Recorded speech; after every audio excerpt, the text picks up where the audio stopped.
Can you tell me your name and the organization in which you work for? Yeah, my name is Joe Cools, and I'm the Director of Executive Development for the Federal Aviation Administration. So what do you do there? Well, as the title implies, I manage and lead our executive development, and we also do organizational effectiveness. So it's really exciting. What that means is I get to work, I like to say I get to work with the best of the best to bring out their best. And we focus on executive development. That doesn't mean just the existing executives. It's really about the high potential senior leaders who have the inclination, the interest, and the abilities to become executives. So we really focus on that, and that's what we do with executive development.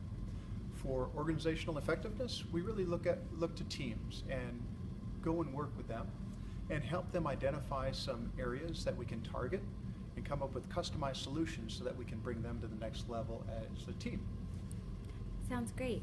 So where are you from originally? Well, originally I'm from Appleton, Wisconsin, a small community in the Midwest, but I've spent probably most of my time in Florida, and I currently work out of Florida and Washington, D.C. How did you wind up in your career? Well, I spent 20 years in the United States Army. I joined the Wisconsin Army National Guard when I was 17 so that I could have money for college, actually. I won an ROTC scholarship once I discovered college, and then I got a regular Army commission as a distinguished military graduate and became an Army aviator.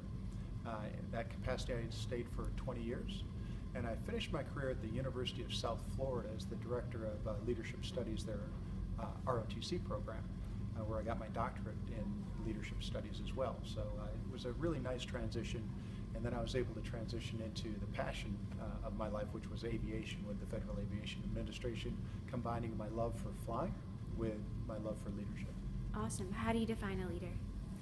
Well, that's a great question, and there's about 1,000 definitions out there of a leader and leadership, but it's really about somebody who can set a direction and who takes care of their people.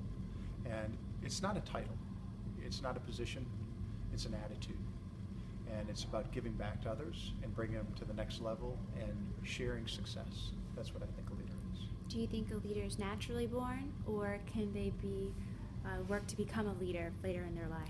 I have no question in the world that everybody can become a leader, and that there's a lot of skills. It's part art, part science. There's some education that goes into it, but it's really about development and challenging yourself to go to the next level.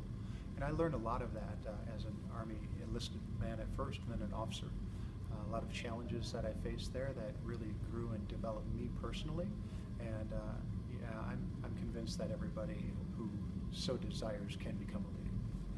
What's the best advice you've received, or what is one of the best advice you've received in your career? Some of the best advice that I've received in a career? Just one, if you could pick. Well, I think some of the best advice actually is to stay as low as you can for as long as you can.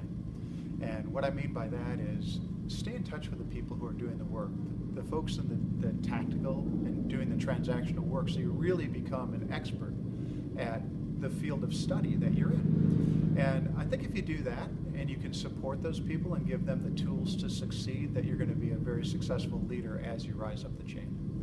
Thank you.